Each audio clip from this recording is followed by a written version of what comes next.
TV பார்க்குறாங்க முடியலன்னு ஒரு விஷயமே கிடையாது. கண்டிப்பாக எனக்கு வருமா கேட்கக்கூடாது. உங்ககிட்ட வந்தா வரும் தெரியல, உங்களால முடியும். அந்த ஒரு வார்த்தை இவங்க சொன்னாங்க, தைரியமா கற்றுக்கிட்டேன். நான் எல்லாரும் டச் அவுட் பண்ணிக்கிட்டேன். நிறைய வைக்கிறதுக்காக நான் கடையை எடுத்துட்டு ஷாப் வச்சுருந்தேன். தெருப்பு இல்லை நீங்கள் வரணும். அதே மாதிரி உங்ககிட்ட வந்து தெரியாதுன்னு போக முடியாது. தெரியாத ஸ்கிரிப்ட் சொல்லி கொடுத்துருவாங்க. அந்த அளவுக்கு வந்து நம்ம கற்றுக்கலாம். ஓல்டானவங்க நம்ம வந்து தைரியமாக்குவாங்க. அது ஒன்று. அதே மாதிரி நான் மேக்ஸே தெரியாமல் வந்தேன்.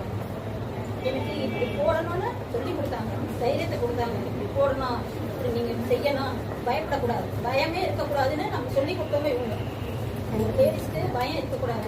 பெரிய போனாலும் போல்டாக இருக்கணும்னு இவங்க தெரியும். ஆனால் நான் எங்கே போனாலும் இந்த தைரியமாக எதுனாலும் பேசுகிறேன், பேஸ் பண்ணுறேன். எதுனாலும்